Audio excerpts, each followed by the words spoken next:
In the quiet village of Montreuil, nestled in the shadow of the Pyrenees, life moved at a slow and familiar pace. Farmers tended their crops, children played in the fields, and the distant hum of war seemed worlds away. But by 1944, the tides of conflict had reached even this remote corner of France.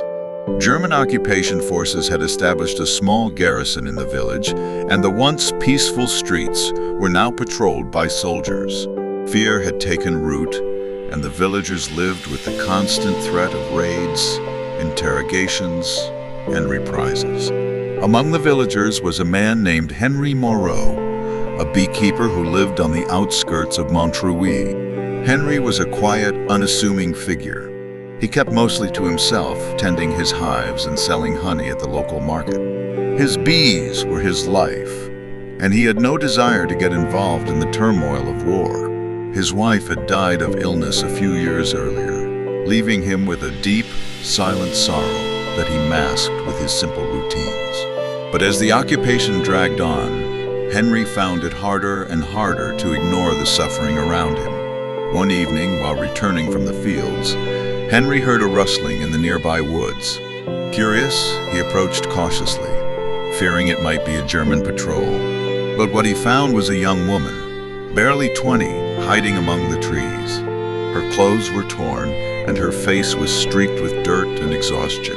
She was one of the Maquisards, the French resistance fighters who had taken to the mountains to wage guerrilla warfare against the Germans. "Please," she whispered hoarsely, "I need help." Henry's heart raced. He knew that aiding the resistance meant certain death if he was caught. But looking into the woman's eyes, he saw a desperation that stirred something deep inside him. Without a word, he led her back to a small cottage, where he offered her food and water. Her name was Isabelle, and she had been separated from her group during a skirmish with the Germans. They were hunting her now. For the next several days, Henry hid Isabelle in his cellar, tending to her wounds and providing her with whatever meager supplies he could spare. At night, the two of them would sit by the fire, speaking in hushed tones.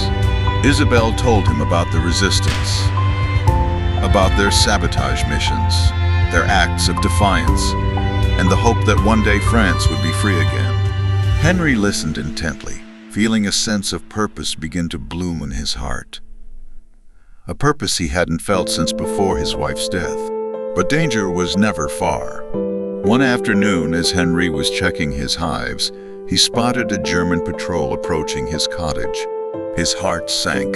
The Germans had been scouring the countryside for resistance fighters, and it was only a matter of time before they came to his door. Rushing back inside, he warned Isabelle to stay hidden. Then, with a deep breath, he stepped outside to meet the soldiers. The German officer leading the patrol eyed Henry suspiciously. "We have reports of resistance activity in this area," he said in broken French. "Have you seen anything unusual?" Henry shook his head, keeping his face as impassive as possible. "No, sir. I'm just a beekeeper."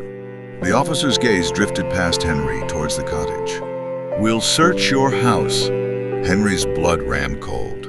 He couldn't let them find Isabelle. Thinking quickly, he gestured towards the hives. "Be careful of the bees," he warned. "They're agitated this time of year. You wouldn't want to be stung." The officer hesitated, clearly uncomfortable with the idea of being swarmed by angry bees. After a tense moment, he barked an order to his men, and they turned to leave. Henry watched them go, his heart pounding in his chest. Isabelle was safe, for now. That night, Isabelle told Henry she had to leave. The Germans were getting too close, and she didn't want to endanger him any further. Henry, though reluctant, agreed. He knew she was right. Before she left, he gave her one last gift, a jar of honey from his hives. "For strength," he said with a small smile. Isabelle smiled back, tears in her eyes. "Thank you, Henry. You've done more than you know." Months passed, and the war finally came to an end. Montreuil was liberated, and life began to return to a semblance of normalcy. Henry resumed his quiet life as a beekeeper, though the memory of Isabel and her bravery stayed with him. He often wondered what had become of her. Then one day, a letter arrived. It was from Isabel. She survived, she wrote, and had continued to fight with the resistance until the end of the war. Now, she was helping to rebuild France just as she and so many others had fought to save it. Enclosed with the letter was a small medal, an insignia of the resistance. "You were one of us," the letter read. "You saved a life, and in doing so, helped keep the flame of hope alive. I will never forget your kindness. Neither will France." Henry held the letter close, tears filling his eyes. He had not fought on the front lines, but in his own small way, he had made a difference. And sometimes that was all it took to change the world.